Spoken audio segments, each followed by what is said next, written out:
Alrighty, world history students, Tree Hall here, and the purpose of this video is to help you with the Unit 2, that's supposed to say Unit 2 essay. I'm sorry about the sound quality. My son, I think, snagged my headset for his video game, and I thought I had it with me, but I don't. So anyway, if you watch this video, you will walk out of this with a solid plan of attack for your post-World War I essay or your Unit 2 essay, which is all about how the world changed as a result of World War I. By the way, the creepy picture that you see on the front is a painting from Otto Dix called Veterans, I think, or I can't remember what it's called. But anyway, he was a German veteran of World War I. He had been a soldier in World War I, and the experience really affected him. And for the rest of his life, he painted all these really kind of gruesome, spooky paintings. And he was part of that kind of artistic cultural movement you see at the end of World War I that generally is characterized as the lost generation. So anyway, just kind of an example of what we have here. So let's go ahead and get into this. I'm going to start with reading the essay topic. Again, if you watch this video, you will walk out of this with a solid plan of attack for your essay. So let's go ahead and start with the topic itself. Alrighty, now what I did is I put a lot of information here. So what you're looking at is you're looking at the preamble of the essay topic. And what that means, the topic is what you're going to be writing in. The preamble is what comes before it. I'm going to read this, then I'll ask the question, what is the point of including this? And we'll talk about this for a second. So in 1914, if one looked at a map of the world, he or she would see that the majority of the world was being held in colonial possession of a few European nations, America and Japan. Europe itself was ruled by the British Empire, the German Empire, the French Empire, the Austrian Empire, the Ottoman Empire, and the Russian Empire. The world's economy reflected this reality, with wealthy industrial nations on top and life in the colonies and elsewhere being carried on at a much lower material standard. In the arts and popular culture, Europeans and Americans were optimistic, believing themselves to be superior, and even that they had the white man's burden, that's a reference to a poem at that time, to civilize the rest of the world. Europe was at its high point, and then the war came. After World War I, only France and Britain maintained their colonial possessions. The German, Austrian, Russian, and Ottoman empires were broken up and so shattered politically that by the late 1920s, new forms of government like communism and fascism utterly transformed these countries. The change economy was even more drastic. Most nations involved in World War I went bankrupt or owed the U.S. massive amounts of cash, and by 1929 the world economy crashed, and nearly all the pre-World War I economic powers had to deal with massive unemployment and poverty. Culturally, pre-war confidence was also gone, and the post-war artistic movements reflected pessimism and dissatisfaction. Now again, this is not what you're writing about, but you see there's two whole paragraphs here of information here, and the question is, what is the point of including this information? Now, a preamble is something that you put before you make a statement. Our Constitution and our Declaration of Rights both have preambles, and they kind of explain why, especially the Declaration of Independence. It's got a very long preamble, and what it's doing is it's kind of listing the conditions under why we rebelled against Great Britain. And so what a preamble does is it gives you the information you need in order to understand what comes next. Now, our topic next is how the world changed, and if you think about it, what you have here is a two-paragraph summary of the world before World War I and the world after World War I. So the point of this preamble is to kind of give you that background information. Now let's move to the topic itself. Using material from your lessons and other sources that cover the 1920s and 1930s, write a 5-paragraph essay of 600 or more words that explains how the world had changed culturally, economically, and politically as a result of World War I. Your essay must be well written and include important information from the lessons in the era. You can find all the information you need for this essay in your lessons, but the list below contains some helpful external sources. And you see that there's 3 links there, and I included all of this in the notes for the new essay topic. I rewrote this. Originally, you were supposed to write a letter from America that asked basically the same thing, but only with America, and I thought that's not really cool for world history. We need to talk about something bigger than America here, because World War I was a huge turning point. I like to think World War I was the most significant event in the 20th century because it directly causes the Great Depression and it directly causes World War II and all these new yucky form of governments that kind of started World War II. So if you think about that, without World War I, you wouldn't have had these other things that when you added that to World War I, made the 20th century the most destructive century in human history. If you didn't already know that, that's the case. So anyway, let's move further. Okay, so the first step to writing an essay is turning the topic into a question. So it says, using material from your lessons and other sources that cover the 1920s and 1930s, write a 5-paragraph essay of 600 or more words that explains how the world had changed culturally, economically, and politically as a result of World War I. Now, turning the topic into a question with a question mark is important for two reasons. One, it clarifies what you're going to be writing about, and two, the answer to that question is a very important statement that comes at the end of your intro paragraph called your thesis statement, which your whole essay is going to revolve around. So our question here is, how had the world changed culturally, economically, and politically as a result of World War I? Now, this is an essay about change, so before we get more into the essay, I'm just going to take a brief moment here, this is very brief, to kind of explain how the world did change. And I'm going to do this through art and pictures. Okay, so what you're looking at here are two paintings from Europe. One is pre-World War I, one is post-World War I. Both are street scenes. And you notice that I put here cultural changes, confident to traumatized. The painting on the left is a middle-class couple strolling through Paris, a brand new remade Paris in the 1890s. You can see how pretty the streets are, and that everybody's got these umbrellas. And what I'm trying to reflect is European art prior to World War I reflected this confidence. The Europeans and the Americans to some degree, not as much as the Europeans, they really considered themselves the masters of not just their world, not just their continent, but the entire world. And that was kind of true also because most of the world was owned by Europe as colonies. And so you see it in the art too. Very confident art. Uplifting, optimistic, confident. Everybody thought things were already great and just getting better. Then comes World War I, and the art of the 1920s is anything but confident. Whether you're looking at paintings like this one by Otto Dix, you notice that a lot of people are missing limbs in these paintings in the right side. These are German veterans walking down the street or sometimes being pushed down the street because they're missing things. And you see, like in literature, you see a lack of confidence, a questioning. Even in America, you see some of these things because when you look at like the jazz age of the 1920s, it was rejecting some of that prim and proper, classical music and that culture that came before it. It didn't look to that because World War I shook us. See, the problem with World War I is the war, it was really unclear what the war was fought over. What was clear is when the war was over, 20 million people were dead. And after the war was over, it really wasn't clear who won or who lost, and basically not a lot had changed. And everybody in Europe and America and all those countries that participated in this really had to question, are we really on the top? Because we just fought this absolutely stupid war that didn't do anything and killed off an entire generation, and no one's even sure why we did this.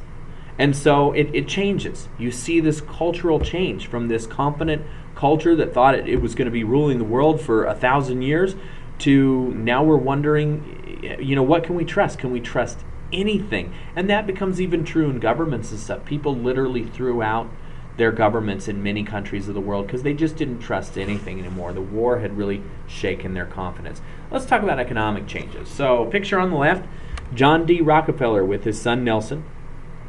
And, I imagine this picture was taken right around the time of early World War I or just before.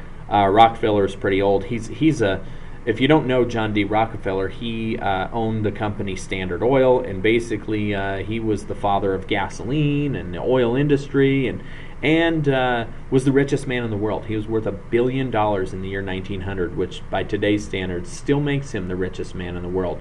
And there's his son with him. And I use this picture because I thought this was a great representation of Europe and America, the industrial world, prior to World War I. Everything was looking up. The standard of living was great. These countries were the lenders to the rest of the world, not the borrowers.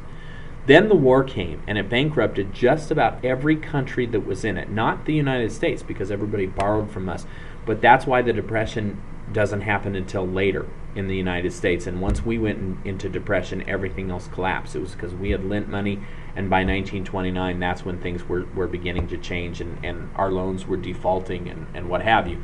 So anyway, what happened by the late 1920s, the economy had begun to falter, and by the 1930s, when you look at all the industrial nations of the world, America, Japan, Europe, they were all in the Great Depression, in the most severe depression that the world had ever seen, and that was a huge change. You see the picture on the right. This is an ex-World War I vet. I think this is British, but I'm not sure. It could be American too. And it said, "I know 3 trades, speak 3 languages, fought for 3 years, have 3 children, and no work for 3 months, but I only want 1 job." That's a famous picture from the Depression. And again, it kind of reflects this reality. World War I was very expensive for all the countries that fought in it, and it bankrupted them. It destroyed their economies. So very big change. Masters of the universe to jobless, dealing with massive unemployment, dealing with economies that really aren't working. Now let's talk about maybe the biggest thing of them all, political changes. Now, the picture on the left is a picture of Tsar Nicholas Romanov with his wife and also his grandma. And what's kind of special about that picture is Tsar Nicholas's grandma was not Russian. That is Queen Victoria of England. She was related to most of the remaining monarchs in Europe. There were still kings and queens in Europe. At the beginning of World War I, there was no kings and queens except for the British king and queen at the end of World War I. And you see a picture on the right, the new rulers of Russia after they had killed Nicholas and his family. Even that baby they killed. And that is on the left is Joseph Stalin, the guy with his hand in his jacket, and on the right is his mentor, Vladimir Lenin, and they were part of the Soviet Union. They were the ones, the Bolsheviks, who brought the Soviet Union into being. Now, I chose these pictures because it just kind of shows the political changes that you see in Europe after World War I. Prior to World War I, you have all these empires ruled by royalty and people who had been in power for generations and generations, and the same type of government that had been in place for generations and generations. And suddenly you have these new, oftentimes very violent new governments that took their place. The Bolsheviks were ruthless in killing anybody who opposed them. When Benito Mussolini comes to power in Italy, he follows suit and he kills everybody that opposes him. And then later, the most famous or infamous of them all would be Adolf Hitler and the Nazis in Germany. And like those that came before them, they kill everyone who opposes them. And they create these radical new, very, very different, warlike, evil governments. And this was just an example of the political changes that came out of World War I. Again, it bankrupted nations. It destroyed nations politically.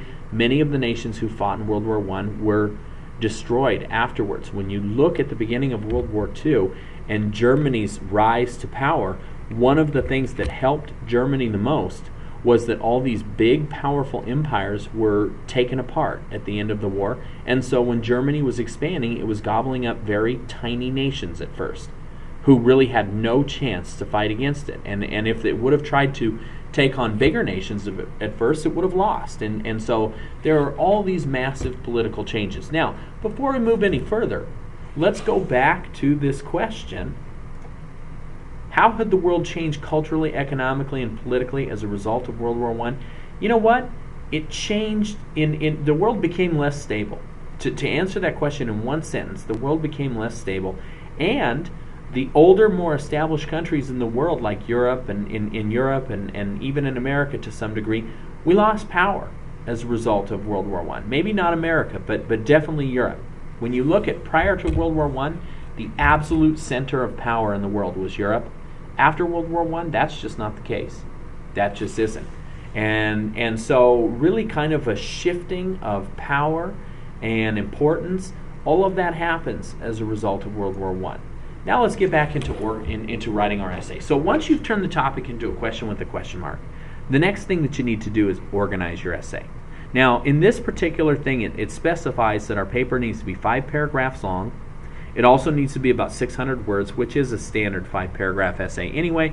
And it kind of talks about how many body paragraphs and all of this. The first thing to remember when you're writing an essay is that it's a stylized piece of writing. It has to follow rules. If you write an essay, it has to have 3 parts. It has to have an intro, a body, and a conclusion. Now, no matter how long or short your essay is, your body is at least 60% of the essay, because in the intro you tell them what you're going to tell them, in the body you tell them, that's the big part, and then in the conclusion you tell them what you told them. Generally your intro and conclusion are about the same size, which means that when you write, say, a 5-paragraph essay, if you devote 1 paragraph to the intro, that automatically means you're going to devote 1 paragraph to the conclusion, and because the body is such a long piece, you're going to break it up into about 3 paragraphs.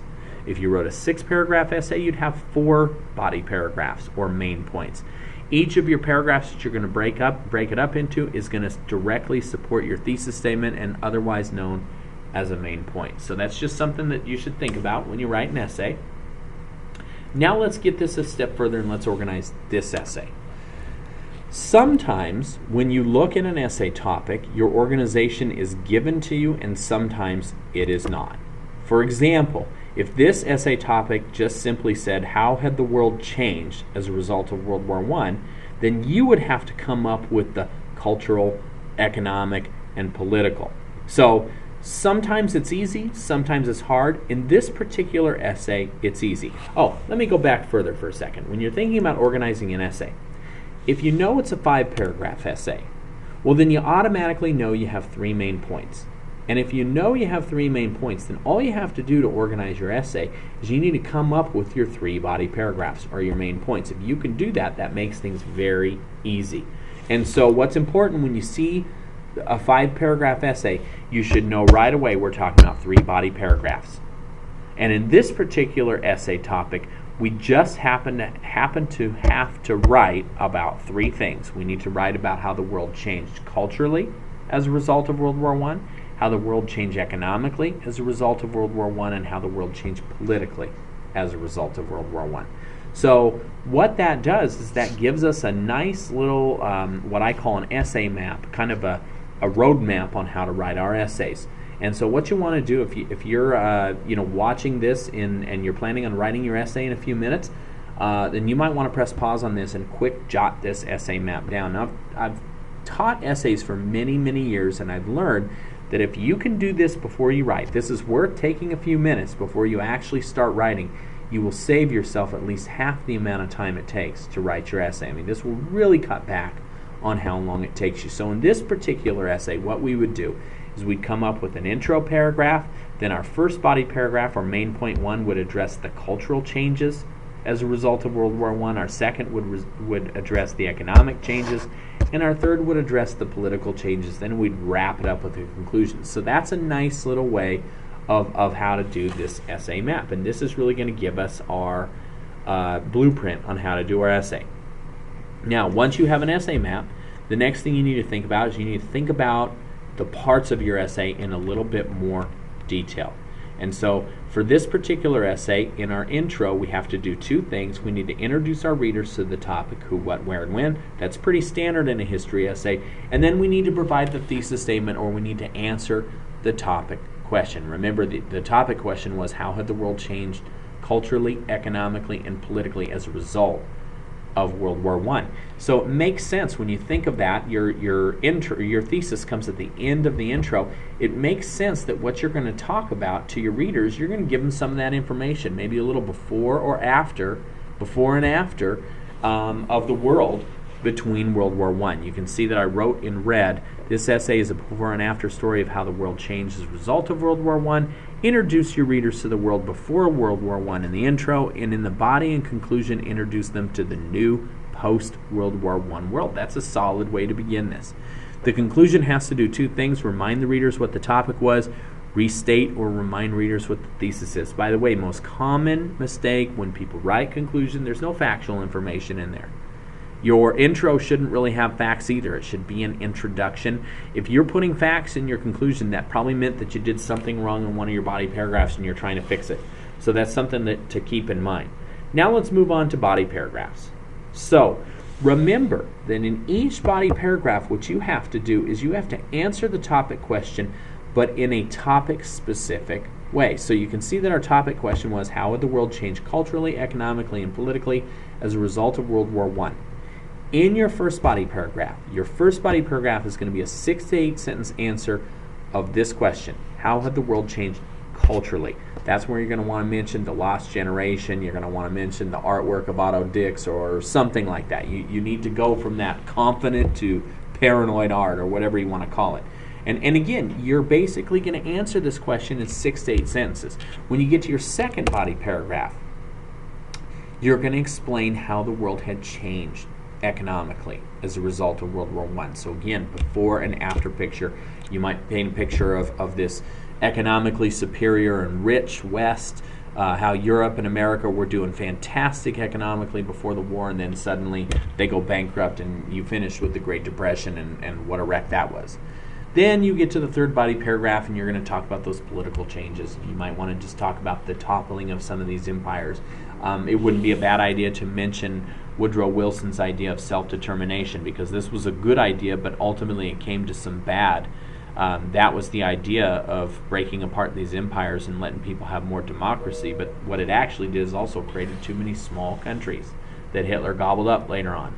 So anyway, that's what you're going to talk about in each of these. A little bit more body paragraph detail. Each body paragraph must address the topic question, must be 6 to 8 sentences long, and they have to do 2 things. Now, this is important. When you write an essay, the whole essay is just a blend of fact and opinion. An essay that is filled with facts but has no opinion demonstrates knowledge, but it doesn't demonstrate understanding. An essay that is all opinion and has no facts demonstrates understanding, but it doesn't demonstrate knowledge. You need to have a little bit of both. And where that comes out most of all is in your body paragraphs. So this is what I like to do. I always like to break up my body paragraphs into information and analysis. Now, in the information part of the body paragraph, you're going to need to identify and describe post-World War I changes in its category. So let's just go with political. If I'm talking about politics, when I get to my political paragraph, I want to mention that the German Empire and the Austro-Hungarian Empire and the Ottoman Empire and all of these big empires were basically broken up into itty-bitty pieces. Then maybe I want to identify what pieces they were. You know, like Austria became Austria/Hungary, and that made a difference because in 1937 Hitler annexes Austria and is somehow able to take over that country without even invading them, just by threatening them with his large army. And they didn't have a large army because most of their empire was now gone, and they were left with just a little bitty chunk of what they used to have, and they couldn't defend themselves. So you want to talk about these things. This is the kind of stuff that comes from Wikipedia.